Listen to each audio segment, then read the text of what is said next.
வணக்கம் நேயர்களே.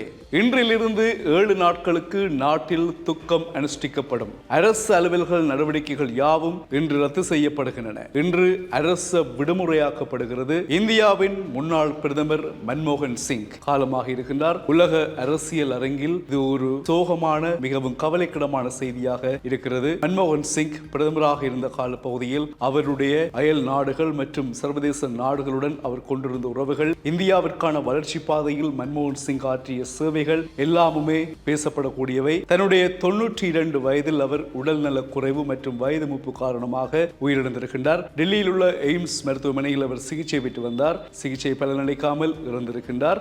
இந்த நிலையில் கர்நாடகா, தமிழகம் உட்பட எல்லா இடங்களிலும் 7 நாட்களுக்கு துக்கம் அனுஷ்டிக்கப்படுகிறது. இன்று அரசு விடுமுறையாக்கப்படுகிறது. அரசு அலுவல்கள் யாவும் இன்று ரத்து செய்யப்படுகின்றன. இதை கர்நாடகாவும் உறுதிப்படுத்தியிருக்கிறது, தமிழகமும் உறுதிப்படுத்தியிருக்கிறது. இவருடைய மறைவு செய்தி கேட்டு நேரடியாக தமிழக முதலமைச்சர் மு.க. ஸ்டாலின், இந்திய பிரதமர் நரேந்திர மோடி, காங்கிரஸ் எம்பி ராகுல் காந்தி மற்றும் முக்கிய அரசியல் தலைவர்கள் சென்றிருக்கின்றார்கள். நேரடியாக பார்வையிட்டிருக்கின்றார்கள். அது மட்டுமில்லாமல் தங்களுடைய ஆழ்ந்த இரங்கல்களை தெரிவித்திருக்கின்றார்கள். மன்மோகன் சிங்கினுடைய இறுதிச் சடங்கு நாளை அரச மரியாதைகளுடன் இடம்பெறும் என்று காங்கிரஸ் தெரிவித்திருக்கிறது.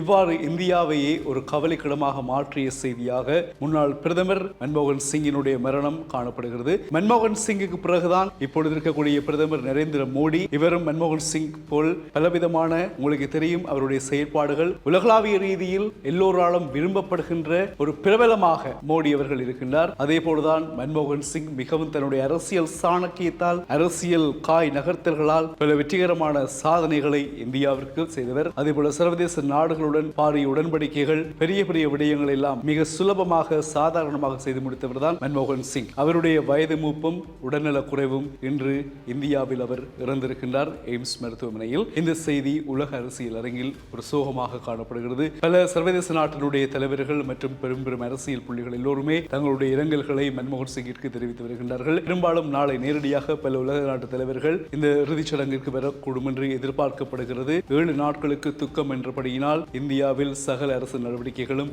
இன்று ரத்து செய்யப்படுவதோடு மட்டுமில்லாமல் அரசு விடுமுறையாகவும் அறிவிக்கப்பட்டிருக்கிறது. நாங்களும் அயல்நாடு என்ற வகையில் முன்னாள் பிரதமர் மன்மோகன் சிங்கிற்கு மரணத்திற்கு ஆழ்ந்த அனுதாபங்களை தெரிவித்துக் கொள்கிறோம். அயல்நாட்டினுடைய முன்னாள் பிரதமர் எங்களுக்கும் பல விதமான காரணங்களில், பல விதமான சந்தர்ப்பங்களில் பேருதவியாக இருந்தவர். மீண்டும் சந்திக்கலாம் உறவுகளே. வணக்கம்.